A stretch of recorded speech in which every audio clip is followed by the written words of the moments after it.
네, 안녕하십니까? 예, 오늘은 임대차 계약기간 만료 전에 세입자가 이사를 가려고 할 경우에 신규 임차인 주선과 중개 수수료는 그럼 누가 부담하느냐, 이 부분에 대해서 많이들 궁금해하시고 헷갈려하시는 것 같아서 오늘은 이 주제를 가지고 여러분과 이야기 나눠보도록 하겠습니다. 저는 장해동에서 랜드고 장기 꿈매수 공인중개사 사무소를 운영하고 있습니다.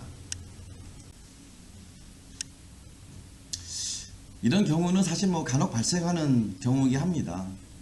임대차 기간 중에 임차인이 임대인에게 이제 퇴거 의사를 표시한 경우에 임대인은 신규 임차인 주선과 중개 수수료 부담을 기존 임차인에게 이제 부담할 것을 조건으로 이야기하는 경우가 많은데요. 과연 신규 임차인의 주선 책임이 기존 임차인에게 있는 것인지, 또 중개 수수료 부담도 기존 임차인에게 있는지가 여기에 대해서 많이 궁금해들 하시는 것 같고요. 또 이 경우는 또 세 가지로 나눌 수가 있는데요. 기존 임차인이 묵시적 갱신 기간 중인지, 아니면 계약갱신 청구로 인한 임대기간을 연장 중에 있는 중인지, 또 일반적인 임대기간 중인지에 따라서 조금씩 차이가 있는데요.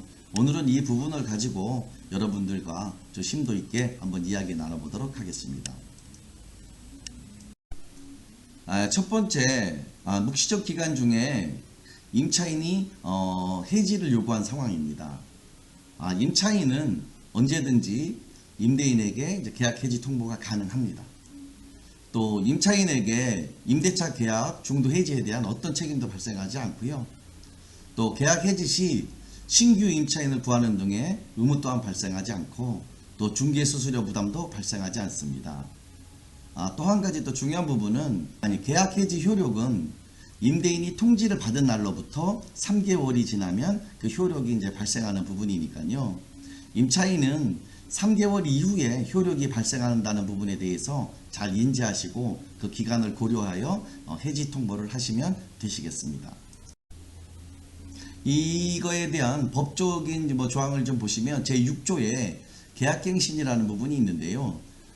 임대인이 임대차 기간이 끝나기 전 6개월 전부터 2개월 전까지 기간 안에 임차인에게 어떠한 이야기도 하지 않았고, 또 하나 임차인이 임대차 기간 끝나기 2개월 전까지 임대인에게 해지라든가 이런 통지를 하지 않은 경우에는 전 임대차와 동일한 조건으로 다시 임대차 한 것으로 본다, 이런 조항이 있습니다. 그래서 이런 부분을 묵시적 갱신이라고 하는 부분이고요.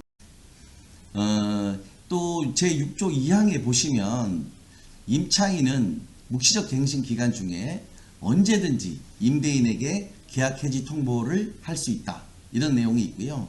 또 이런 임대인은 그 통지를 받은 날로부터 3개월이 지나면 그 효력이 발생한다, 이런 법조항들이 있습니다.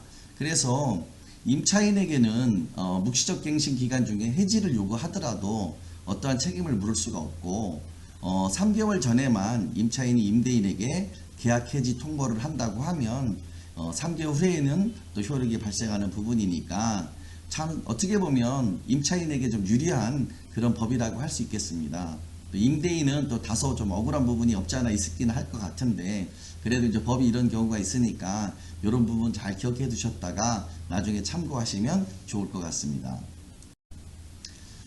두 번째로 다음은 계약갱신 청구에 의한 기간 중에 임차인의 해지 요구 상황인데요. 이 경우도 묵시적 갱신 부분하고 똑같습니다. 임차인은 언제든지 계약 해지 통보가 가능하고요. 또 책임도 없고, 또 신규 임차인을 구하는 등 의무도 발생하지 않고, 중개 수수료 부담도 발생하지 않습니다. 또 이 또한 계약 해지 효력은 임대인이 통지받은 날로부터 3개월이 지나면 또 발생하는 부분이니까 임차인은 3개월 이후에 효력이 발생한다는 부분을 잘 인지하셨다가 그 기간을 고려하여 해지 통보를 하시면 되시겠습니다.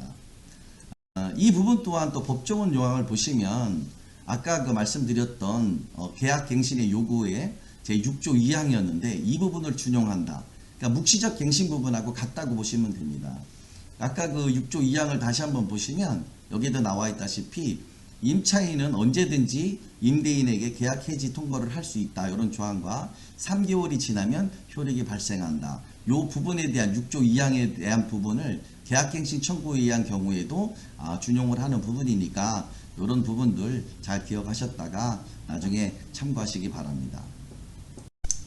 다음은 세 번째로 일반적인 임대 계약 기간 중에 임차인이 해지 요구를 한 상황입니다. 임대인은 임차인에게 신규 임차인의 주선을 요구할 수 있습니다. 또 한 가지 2년을 거주하고 그 이후 새로운 조건으로 재계약을 맺은 경우에도 신규 임차인의 주선을 요구할 수 있는 부분입니다. 임대인은 임차인에게 신규 임차인의 주선을 임차인에게 조건으로 내세워도 이런 경우에는 법률상도 문제가 없고요. 또 중개 소수료도 기존 임차인이 부담해야 한다는 점 꼭 기억하셨다가 나중에 참고하시면 좋을 것 같습니다. 네, 오늘 준비한 내용은 여기까지입니다. 오늘 내용은 좀 어떠셨나요?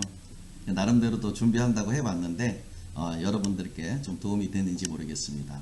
앞으로도 좋은 정보 가지고 여러분들을 찾아뵙도록 하겠습니다. 오늘도 끝까지 시청해 주셔서 감사드립니다. 감사합니다.